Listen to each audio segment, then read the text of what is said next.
ఎన్టీఆర్ ఆశయాలతోనే ఎన్నో మహానాడు కార్యక్రమాలు నిర్వహించామన్నారు ఎమ్మెల్యే చినరాజప్ప. నాయకులకు కార్యకర్తలకు మనోధైర్యాన్ని పెంచేందుకే కడపలో మహానాడు నిర్వహిస్తున్నామని చినరాజప్ప తెలిపారు. లోకేష్ ఆధ్వర్యంలో నాయకులు కార్యకర్తలు మనోధైర్యాన్ని పెంచుకుంటున్నారంటూ ఎమ్మెల్యే చినరాజప్పతో మా ప్రతినిధి వాసు ఫేస్ టు ఫేస్. పేద బడుగు వర్గ ప్రజలకు మేలును చేకూర్చే విధంగానే ఈ మహానాడు ఉంటుందంటున్నారు పెద్దాపురం ఎమ్మెల్యే చినరాజప్ప గారు. దీనిపైన మరి సమాచారం నుంచి చెప్పి రాజప్ప మనతో పట్టిన సార్ ప్రధాని చెప్పండి, ఎలా ఉండబోతుంది? మీరు పార్టీలో సీనియర్ నేత, గత ఎన్ని సంవత్సరాలు మీరు ఎన్ని మహానాడు చూసుంటారు? ఆ మహానాడికి ఈ మహానాడు అంటే 83 నుంచి కూడా మహానాడు మేము చేయడం జరిగింది. 83 నుంచి మహానాడు చేయడం, కానీ ఇప్పుడు కూడా 83 నుంచి ఈ 42 సంవత్సరాలను కూడా కడపలో పెట్టలేదు. ఇప్పుడు ఈ సంవత్సరం కడపలో పెట్టాలని నిర్ణయించి పోరాడి బ్యూరో నిర్ణయించడం జరిగింది. అంటే మాకు మెయిన్ ఏంటంటే అకామిడేషన్ సరిపోదు, రాష్ట్రం అంతా వస్తారు, అకామిడేషన్ సరిపోదని ఆలోచన తప్పి ఇంకో విషయం కాదు. ఇప్పుడు అకామిడేషన్ ఇవ్వగలుగుతాము అని చెప్పి జిల్లా పార్టీ చెప్పిన మీద దాని మీద ఇక్కడ మహానాడు పెట్టడం జరిగింది. దీని మహానాడు కూడా ఇవాళ లోకేష్ గారు హెచ్చరిక తీసుకుని ఈ మహానాడిని ఎక్కడ ఇబ్బంది లేకుండా ఆయనే పర్యవేక్షణలో బాగా ఆర్గనైజ్ చేసాడు, బాగుంది. అలాగే నలుమూల నుంచి కూడా కడపకు రావాలని చెప్పి ఆలోచన రాష్ట్ర వ్యాప్తంగా కార్యకర్తలందరూ కూడా రావడం జరిగింది. అందరం కూడా బస్సులు వేసుకొచ్చారు, కార్లు వేసుకొచ్చారు, ట్రైన్లో వచ్చారు, రకరకాలుగా ఫ్లైట్లో వచ్చారు, రకరకాలుగా వచ్చి మొత్తం మీద పచ్చదనంతో వీళ్ళకి ఇక్కడ కడప అంతా కూడా కలకలాడుతుంది. అలాగే ఇవాళ వచ్చినప్పటికి పార్టీ కార్యక్రమాలు ఇవాళ మొదటి రోజుని తీర్మానాలు, చనిపోయిన వాళ్ళకి తీర్మానాలు చేయడం కానీ, అలాగే పార్టీకి సంబంధించిన విషయాలు, సంస్థాగత విషయాలు గ్రామస్థాయి నుంచి రాష్ట్ర స్థాయికి పార్టీ ఎన్నికలు జరగాలి. అందులో గ్రామస్థాయి నుంచి అయిపోయి రాష్ట్ర స్థాయి అవ్వాలని చంద్రబాబు నాయుడు గారు మళ్ళీ ఎన్నుకోవడానికి నోటిఫికేషన్ ఇచ్చారు. రేపు ఎన్నిక కూడా జరుగుతుంది. గత మహానాడుకి ఈ మహానాడికి అంటే మరొక 40 సంవత్సరాలు కూడా టీడీపీ తిరుగులేని పార్టీగా ప్రతిష్టంగా ఉండేందుకు కూడా యువత అంటే ముందుకు ఎలా తీసుకురావాలి? అటువంటి లోకేష్ గారు మన మంత్రివర్గం కానీ చూసాం, ఒక మార్పు సీట్ల విషయంలో కూడా చూసాం. కొంత యువతను కూడా ప్రోత్సహించాలని ఆలోచన ఆ రోజు మొన్న అసెంబ్లీలో సీట్లు ఇవ్వటం, అలాగే మంత్రివర్గంలో మార్పు తీసుకొచ్చి యువతకు ప్రాధాన్యత ఇవ్వాలని మొన్న నామినేషన్ పదవుల్లో కూడా యువతకి, మహిళలకి ప్రాధాన్యత ఇవ్వడం జరిగింది. దాని ద్వారా పార్టీ ఎప్పుడు కూడా పార్టీ చెందనుకోండి. పార్టీది చంద్రబాబు నినాదం ఏంటంటే చంద్రబాబు నాయుడు గారు ఇవాళ మా ఎమ్మెల్యేలందరినీ కూడా పార్టీ కార్యకర్తలు కానీ మీరు ప్రజలతో ఉండండి, ప్రజలకు అందుబాటులో ఉండి ప్రజల పరిష్కారం చేయండి, అభివృద్ధి కార్యక్రమాలను చేస్తాను, మీరు ఇంప్లిమెంట్ చేసే విధంగా మీరు చేయండి అని చెప్పి ఒక నినాదాలతో కింద మేము అందుబాటులో ఉండని చెప్పి మా పార్టీ మా నాయకులందరూ కూడా అందుబాటులో ఉండాలి, కార్యకర్త అందుబాటులో ఉండాలి, ఎమ్మెల్యే అందుబాటులో ఉండాలి, వాళ్ళ సమస్యలు పరిష్కారం చేయాల్సి మేము అంటున్నాం. అంటే ఎప్పుడు చంద్రబాబు గారు చెప్తుంటారండి, ఎవరైతే పేద బడుగు వర్గాలలో వారికి ప్రభుత్వం సంకల్పించిన అన్నీ కూడా చివరి స్థాయి వరకు వెళ్ళాలి. అంటే ఇప్పుడు చాలామంది పబ్లిక్ అనేది ఏంటంటే పథకాలన్నీ మా దాకా రావట్లేదు అనేది ఒక విమర్శ. దీన్ని ఎలా పథకాలు ఇదివరకు కాకుండా ఇప్పుడు కూడా పథకాలన్నీ కూడా కింద వరకు ఉంటాయి, గ్రామ స్థాయి వరకు ఏ అలాట్మెంట్ ఉంటే ఇంప్లిమెంట్ చేసినప్పుడు కరెక్ట్గా చేయించు. అదే మాకు చంద్రబాబు చెప్పింది. ఇంప్లిమెంట్ చేసినప్పుడు ఎవరైతే పేదవాళ్ళు ఉన్నారో ప్రాధాన్యత ఉంటే మహిళలకు ప్రాధాన్యత, యువతకు ప్రాధాన్యత, పార్టీ పదవిలో ఏమన్నది అభివృద్ధి కార్యక్రమాల్లో కూడా ప్రాధాన్యత ఇవ్వమని చెప్పి ఇవాళ చంద్రబాబుని చెప్పి దాని ప్రకారం అంటే ప్రధానంగా మహానాడులో పేద బడుగు వర్గాలకి ఏదైతే ప్రభుత్వ పథకాలన్నీ వీటన్నింటినీ చివరి దశ దాకా తీసుకెళ్ళాలి. అలాగే ఇప్పటి వరకు పార్టీ కోసం ఎవరైతే అసూలు బాసారో, ఎవరైతే ఆర్నిస్లో పనిచేశారో వారందరికీ కూడా సముచిత స్థానం కల్పించుకు దీంట్లో తీర్మానం చేస్తారని చెప్పేసి కూడా ఎమ్మెల్యే చినరాజప్ప అంటున్నారు. కెమెరామెన్ సాయితో వాసు, మహానాడు, కడప. కడప శివారు చెర్లోపల్లిలో టీడీపీ తలపెట్టిన మహానాడు కార్యక్రమం రెండో రోజు కొనసాగనుంది. ఇవాళ టీడీపీ ఆవిర్భావం, పాలనలో ఏపీ సాధించిన విజయాలపై చర్చించనున్నారు. భవిష్యత్ పరిణామాలపై మహానాడులో చర్చ. నిన్న ప్రవేశపెట్టిన తీర్మానాలను ఇవాళ సభ ఆమోదించనుంది. గత రాత్రి మహానాడు ప్రాంగణంలోనే చంద్రబాబు, నారా లోకేష్ బస చేశారు. ఇవాళ పేదరికం లేని సమాజం కోసం P4 సంకల్పం సాకారమైన విజన్ 2020, స్వర్ణాంధ్ర విజన్ 2047 సాధన దిశగా మహానాడు సభ చర్చించనుంది. తెలంగాణ అంశాలపై తీర్మానాలు చేయనున్నారు.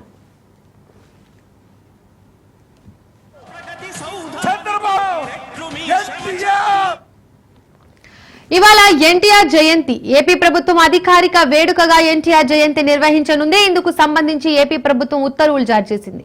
ప్రతి ఏడాది మే 28న అధికారికంగా ఎన్టీఆర్ జయంతి నిర్వహించనున్నారు. చేసి మీరు ఎన్నెన్నో విజయాలను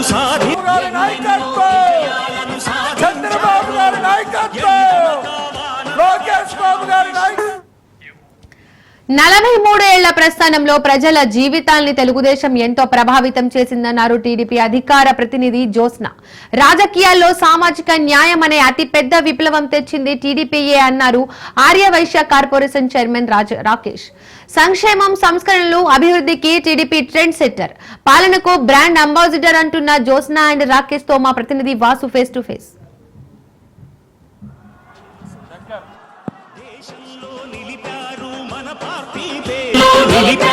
మన పార్టీ పేరు మారుమూల గ్రామమైన మహానగరమైన బాధ్యతతో క్రమశిక్షణతో మెలిగారు. ఆశయాలు పండించే జీవనదులు మీ చంద్రబాబు గారి నాయకత్వం, చంద్రబాబు ఎన్టీఆర్ గారి నాయకత్వం, ఎన్టీఆర్ చంద్రబాబు.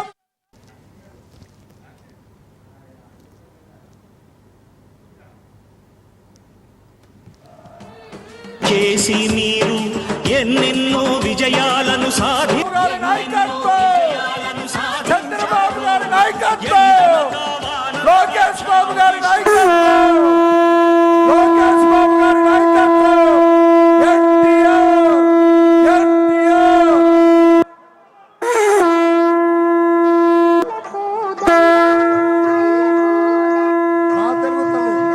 నందమూరి తారక రామారావు గారి విగ్రహానికి పుష్పాంజలి ఘటితంగా ఆహ్వానిస్తున్నాం.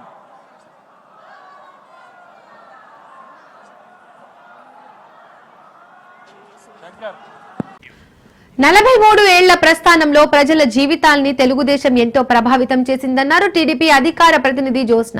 రాజకీయాల్లో సామాజిక న్యాయం అనే అతిపెద్ద విప్లవం తెచ్చింది టీడీపీయే అన్నారు ఆర్యవైశ్య కార్పొరేషన్ చైర్మన్ రాకేష్. సంక్షేమం, సంస్కరణలు, అభివృద్ధికి టీడీపీ ట్రెండ్ సెట్టర్, పాలనకు బ్రాండ్ అంబాసిడర్ అంటున్న జ్యోత్స్న అండ్ రాకేష్ తో మా ప్రతినిధి Vasu face to face.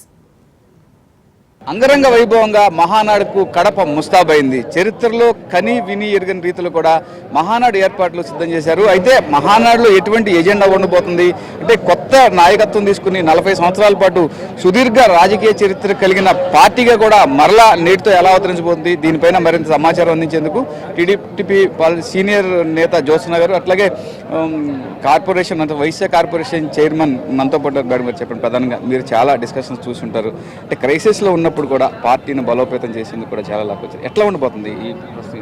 Mahanadu అనేటువంటిది తెలుగుదేశం పార్టీ కుటుంబ సభ్యులందరికీ కూడా ఒక పండగ.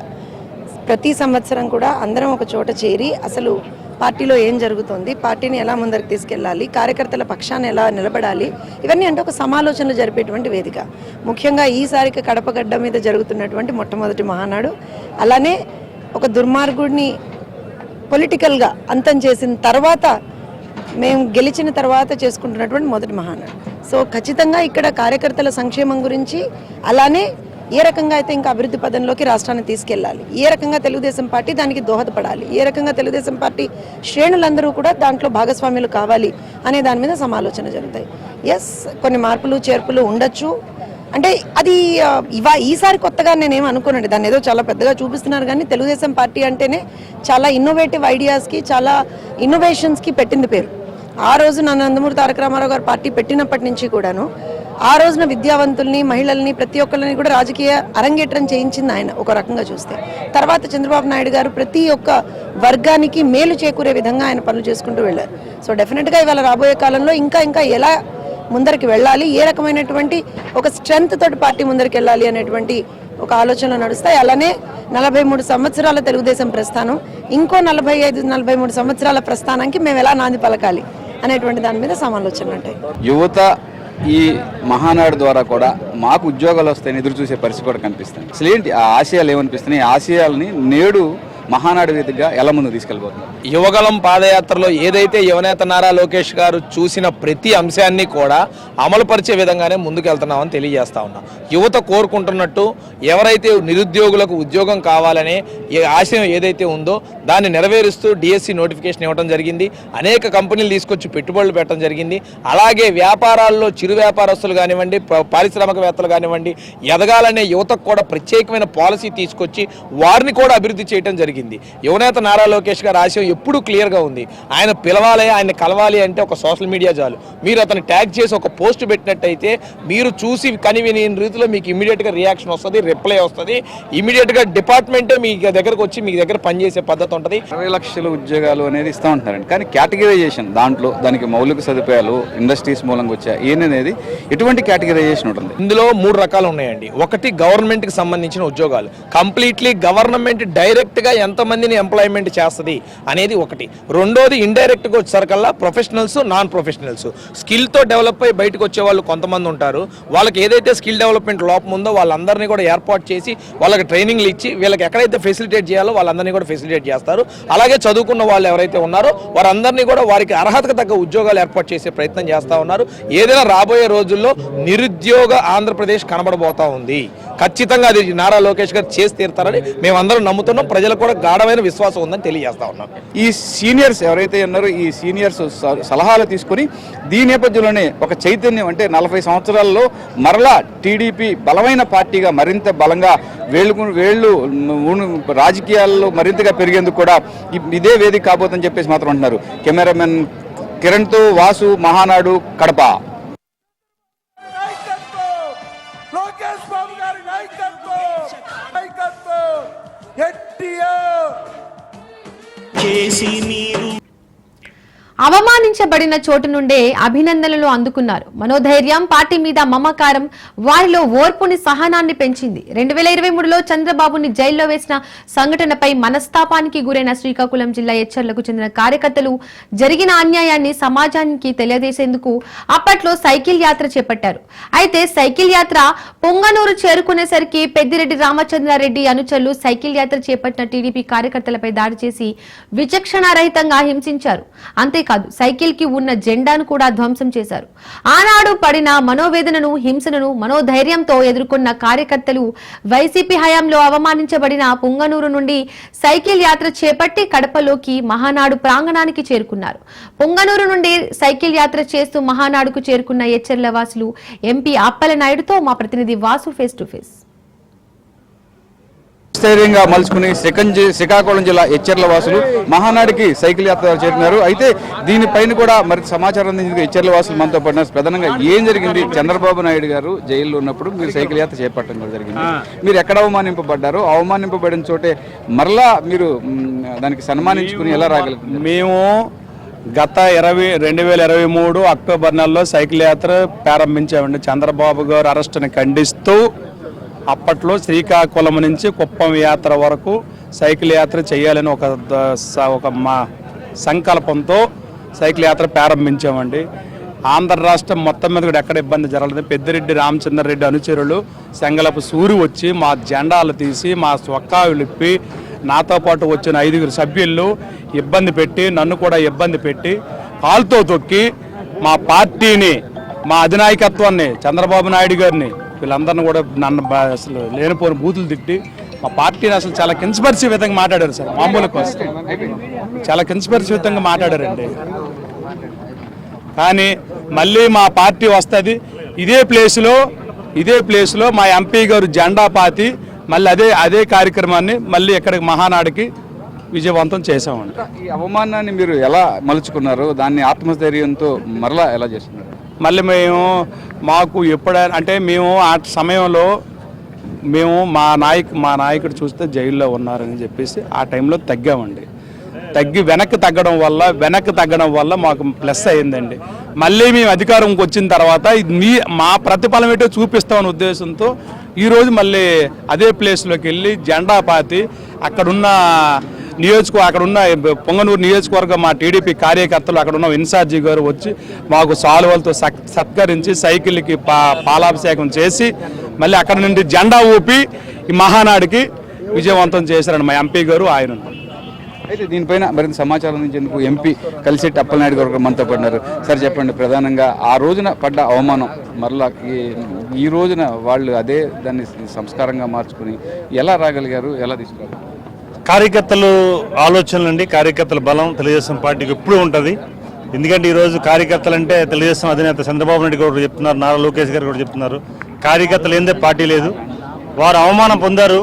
కానీ ఈరోజు వాళ్ళ అవమానాన్ని ప్రజలు కూడా స్వీకరించి వాళ్ళ అవమానంగా భావించి వైకాపాని వాళ్ళు ఒక జెండా తీస్తే ఈరోజు కొన్ని లక్షల జెండాలు పీకి బంగాళాఖాతం గెలిపారండి వైకాపావి.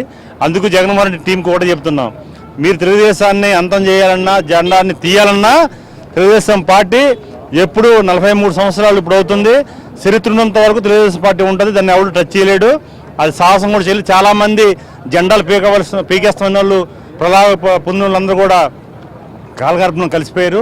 తెలుగుదేశం పార్టీ ఇప్పుడు కూడా పవర్ఫుల్, దానిని టచ్ చేయాల్సింది. ఎందుకంటే అది అన్న ఎన్టీఆర్ గారు ఏ ముహూర్తాన్ని పెట్టి ఈరోజు తెలుగువాడు ఆత్మ గౌరవాన్ని ఆత్మవిశ్వాసాన్ని పెంచి పోషించిన చంద్రబాబు నాయుడు గారు నిర్మించింది, ఈరోజు కాపాడిన పార్టీ ఇది. నారా లోకేష్ గారు బాధితులకు ఇచ్చే పార్టీ ఇది. దానికోసం మీరు ఆలోచించి ఎక్కువగా చేశారు. ఈరోజు అదే అవమానం తీసుకున్న ప్రజలందరూ కూడా అండగా ఉండి పార్టీకి ఈరోజు బ్రహ్మాండం మెజార్టీ ఇచ్చారని మీ ద్వారా తెలియజేసుకుంటున్నాం. ప్రధానంగా చూసుకుంటే ఎటువంటి ఆత్మస్థైర్యం వీళ్ళలో మీరు పెంపొందించగలిగారన్నారు?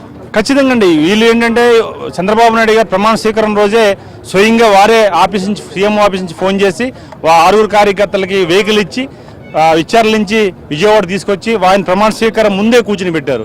పీఎం గారు కూడా ఆ రోజు వచ్చారు.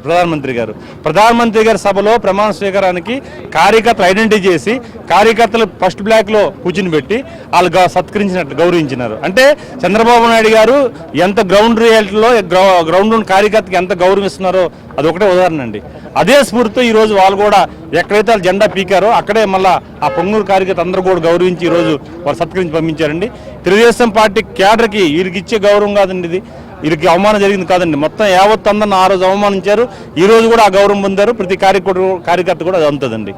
అయితే ఇదే నేపథ్యంలో కూడా ఎక్కడైతే అవమానించబడ్డారో అక్కడే మరలా వాళ్ళందరినీ కూడా పూర్తిగా వాళ్ళందరినీ కూడా సైకిళ్ళకి పాలాభిషేకం చేసి వాళ్ళందరినీ కూడా చేసినట్టుగా మనకి చెప్తున్నారు. ఇదే నేపథ్యం చూసుకుంటే కనుక ఎక్కడైతే అవమానించబడ్డారో వాళ్ళందరికీ అక్కడే సన్మానించి ఈ సైకిల్ యాత్రను మరలా పొంగలూరు నుంచి కూడా చంద్రబాబు గారు ఇక్కడ ఏర్పాటు చేసిన మహానాడుకి తీసుకువచ్చి చంద్రబాబు నాయుడు గారి ద్వారా ప్రత్యేకంగా అభినందనలు తెలిపేందుకు కూడా శ్రీకాకుళం జిల్లా ఇచ్చర్ల నుంచి వచ్చినట్టుగా కార్యకర్తలు తెలియజేస్తారు. ఇప్పటికీ చంద్రబాబు గారు చెప్పేది పరిస్థితి ఒకటేనని చెప్తుంటారు. ఏదైతే కార్యకర్తలు ఎక్కడైతే అవమానింపబడ్డారో కార్యకర్తలకు మేము అండగా ఉంటామని చెప్పేసి కూడా చంద్రబాబు నాయుడు గారు దీని మూలంగానే మాకు మరింతగా కూడా మాకు ఆత్మస్థైర్యాన్ని ఇచ్చింది. ఆత్మధైర్యంతోనే మరలా పొంగనూరు వెళ్ళి ఎక్కడైతే మేము అవమానించబడ్డామో అక్కడి నుంచే మేము సన్మానం అందుకొని మరలా తిరిగి ఈ కడపలోని సభాస్థలి వద్దకు వాళ్ళు చేరుకున్నారు. కెమెరామెన్ సాయితో వాసు. Back to news. కడపలో 2వ రోజు మహానాడు కార్యక్రమం కాసేపట్లో ప్రారంభం కానుంది. కాగా నిన్నటి సభలో మహానాడు పలు కీలక నిర్ణయాలు తీసుకుందన్నారు మంత్రి సవిత అండ్ టీడీపీ అధికార ప్రతినిధి జ్యోత్స్న. సమాజంలో జరుగుతున్న అన్యాయాలను మహిళలు ధీరత్వంగా ఎదుర్కొంటున్నట్లు చెప్పారు. మహానాడులో తీసుకున్న నిర్ణయాలు మహిళలకు భరోసా కల్పిస్తాయంటున్న మంత్రి సవిత అండ్ టీడీపీ అధికార ప్రతినిధి జ్యోత్స్నతో మా ప్రతినిధి వాసు ఫేస్ టు ఫేస్.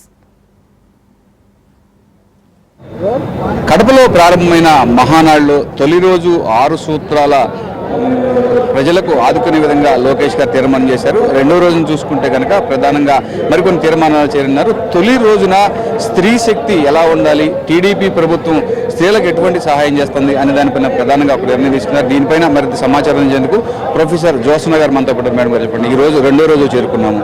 అయితే ప్రధానంగా చూసుకుంటే కనుక 2వ రోజు ఎటువంటి తీర్మానాలు ఉంటాయి? నిన్నైతే కనుక స్త్రీ శక్తి మీద మీరు మాట్లాడారు, అది ఎంత ఉత్సాహాన్ని ఇచ్చింది, ఎటువంటి స్పందన వచ్చింది? ఖచ్చితంగా ఏదైతే ఒక సూత్రం ఉందో అది వన్ ఆఫ్ ఇట్ ఇస్ స్త్రీ శక్తి. స్త్రీలకు ఎప్పుడూ కూడా ఒక పార్షియల్గానే ఉంటుంది తెలుగుదేశం పార్టీ. దాన్ని మేము రీటరేట్ చేస్తూ మళ్ళీ ఒక తీర్మానాన్ని ప్రవేశపెట్టాం. దానికి సంబంధించి ఏ విధంగా మనం మహిళా సాధికారత, మహిళా విద్య, మహిళా వైద్యం, మహిళా రాజకీయ సాధికారత, ప్రతి ఒక్క ఫైనాన్షియల్ ఇండిపెండెన్స్, ఎవ్రీథింగ్ మీద ఏ రకంగా మనం చేయగలుగుతాం అనే దాని మీద తీర్మానం ప్రవేశపెట్టాం. బ్రహ్మాండంగా ప్రజల నుంచి యాక్సెప్టెన్స్ వచ్చింది. ఎందుకంటే ఎప్పుడైనా సరే మహిళలకు ఏదైనా చేసిందంటే తెలుగుదేశం పార్టీ. సో అదే మళ్ళీ రీటరేట్. అంటే ప్రధానంగా గతంలో కూడా 33% మహిళలకు రిజర్వేషన్ కల్పించాలని చెప్పి సెంట్రల్ గవర్నమెంట్ తీర్మానం చేసింది. అదే రేషియోలో కూడా నెక్స్ట్ 5 సంవత్సరాల తర్వాత రాబోయే ఎన్నికల్లో అంటే ఎట్లా అటువంటి టికెట్లు ఏమైనా ఉన్నారా? ఈ తీర్మానాలని ఎలా ముందుకు తీసుకెళ్ళబోతున్నారు?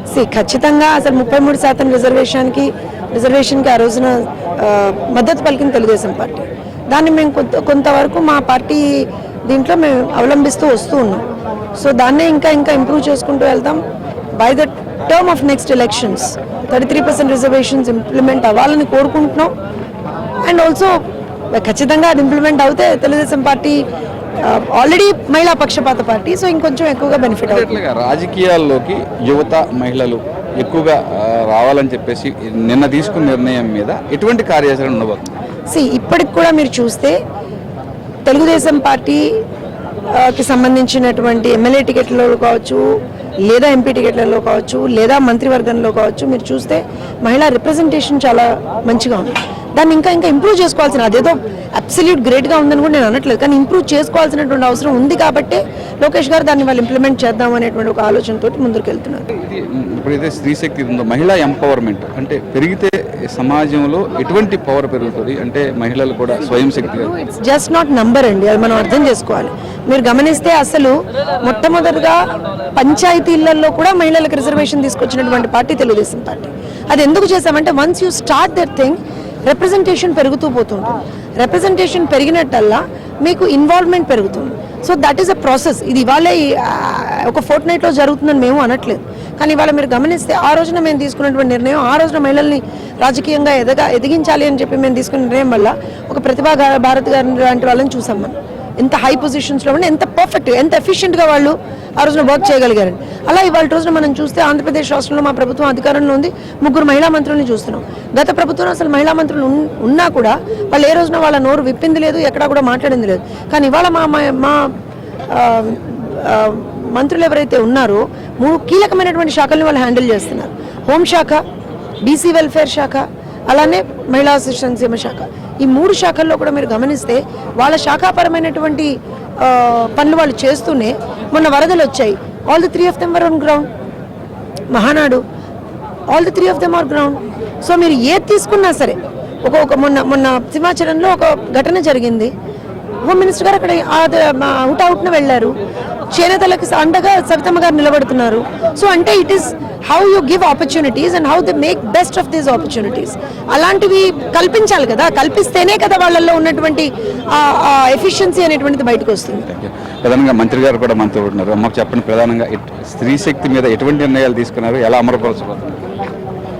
స్త్రీ శక్తి అసలు స్త్రీల గురించి ఆలోచించి స్త్రీలను సాధికారతంగా స్త్రీలకు అన్ని రంగాల్లోనూ బాగుండాలని కోరుకున్న వ్యక్తి ఆజానుభావుడు నందమూరి తారక రామారావు గారు. మరి ఆనాటి నుంచి అంటే తెలుగు రాష్ట్రాల్లో మహిళను గుర్తించిన మొట్టమొదటి వ్యక్తి, స్త్రీ శక్తి అన్ని రంగాల్లోనూ ఉండాలని కోరుకున్న వ్యక్తి నందమూరి. అదే స్ఫూర్తితోనే మరి మన విజనరీ లీడర్, మహిళా పక్షపాతి, మహిళా సాధికారత కోరుకున్న వ్యక్తి చంద్రబాబు నాయుడు గారు. ఎందుకంటే మహిళలకు అపారమైన గౌరవం, అదేవిధంగా మహిళలు అన్ని రంగాల్లోనూ ఉండాలి. మహిళా సాధికారంగా ఆర్థికంగా బలోపేతమైతే తన కుటుంబంతో పాటు సమాజం కూడా బాగుపడుతుంది. విద్యాపరంగా, వైద్యపరంగా కావచ్చు, అన్ని రంగాల్లోనూ ఈరోజు గ్రామీణ స్థాయి నుంచి అంతర్జాతీయ స్థాయిలో తెలుగు మహిళలు ఉన్నారు అంటే ఆ స్థాయికి తీసుకువెళ్ళిన వ్యక్తి చంద్రబాబు నాయుడు గారు అనే చెప్పాలి. మరి ఎన్నో స్త్రీలకు సంక్షేమ పథకాలు ఇచ్చింది కూడా చంద్రబాబు నాయుడు గారే. మరి మనం చూసాం డాక్రా, ఆ రోజు డాక్రాని సృష్టికర్త చంద్రబాబు నాయుడు గారు. ఈరోజు డాక్రా లేని ఇల్లు లేదు. ఆ రోజు డాక్రా ఎందుకని అందరూ చంద్రబాబు నాయుడు గారిని హేళన చేశారు. మహిళలకు డాక్రా సంఘం పెట్టడం వల్ల ఈరోజు కోట్లాది మందికి ఈరోజు వారి కుటుంబం, వాళ్ళ పిల్లల్ని విద్యావంతులు చేస్తూ వాళ్ళని అన్ని రంగాల్లోనూ ఉన్నారంటే డాక్రా మూలమన్న విషయం కూడా తెలియజేస్తుంది. అదేవిధంగా మరి తన చంద్రన్న పెద్ద మనసు, మహిళా పక్షపాతి. ఈరోజు దీపం కింద ఆ రోజు సిలిండర్లు ఇవ్వడం కూడా సుమారుగా 40,000 మందికి సిలిండర్లు ఇవ్వడం కావచ్చు, పసుపు కుంకం కావచ్చు, మహిళలపైనే హక్కు, ఆస్తిలో సమాన హక్కు కల్పించింది కూడా తెలుగుదేశం పార్టీని. అదేవిధంగా మహిళలకు అన్ని రంగాల్లోనూ ఒక పక్క రేషన్ కార్డు దగ్గర నుంచి ఇంటి పట్టా వరకు కూడా చంద్రబాబు నాయుడు గారు మహిళలకే ప్రాధాన్యత ఇచ్చారు. మరి అదే స్ఫూర్తితోనే, మరి తాతగారి స్ఫూర్తితో, తండ్రి గారి అనుభవంతో, తల్లి క్రమశిక్షణతో, అదేవిధంగా ముద్దుల మామయ్య ముద్దుల అల్లుడు మహిళలందరికీ నేను సైతం యువతకంటూ భరోసా కల్పిస్తున్నాం. ఆ యువగలం అధినేత నారా లోకేష్ బాబు గారు కూడా మహిళా శక్తి, మహిళలు అన్ని రంగాల్లోనూ ఉండాలి, మహిళలకి అండగా నేనుంటాను. ఎందుకంటే గత 5 ఏళ్లలో మహిళలు ఏ విధంగా ఇబ్బంది పెట్టారో వాళ్ళకందరికీ భరోసా ఇస్తూ నా మీద కేసులు పెట్టినప్పుడు కూడా నారా లోకేష్ బాబు గారు సవితమ్మ భయపడొద్దండి, మన ప్రభుత్వం వస్తుంది, మంచి ప్రభుత్వం వస్తుందని చెప్పి ఆ రోజు మాకు అందరికీ ధైర్యంగా నిలబెట్టారు.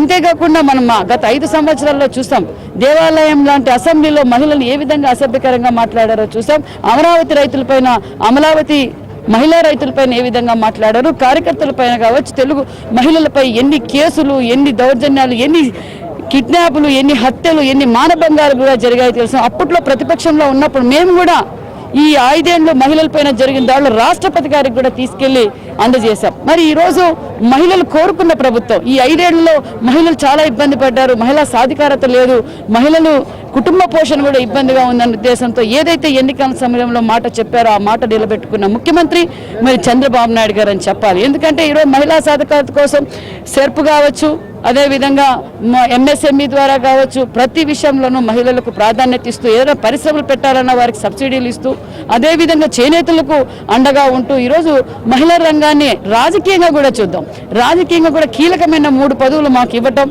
మరి బీసీల్లో సగం జనాభా ఉన్న బీసీ శాఖ, బీసీలో భాగమైన చేనేత రంగాన్ని నాకు ఇవ్వటం, ఈడబ్ల్యూఎస్ ఇవ్వడం, హోమ్ మినిస్టరు, మరి గిరిజన సోషల్ ట్రైబల్ వెల్ఫేర్ సంధ్యారాణి గారికి ఇవ్వటం, అనేక మంది మహిళలు కూడా ఈరోజు 20 మంది మహిళలు, సుమారుగా 20 మంది మహిళలకు కూడా ఈరోజు ఎమ్మెల్యేలుగా ఉండటం, అన్ని రంగాల్లోనూ ఈరోజు మహిళలు ముందున్నారు.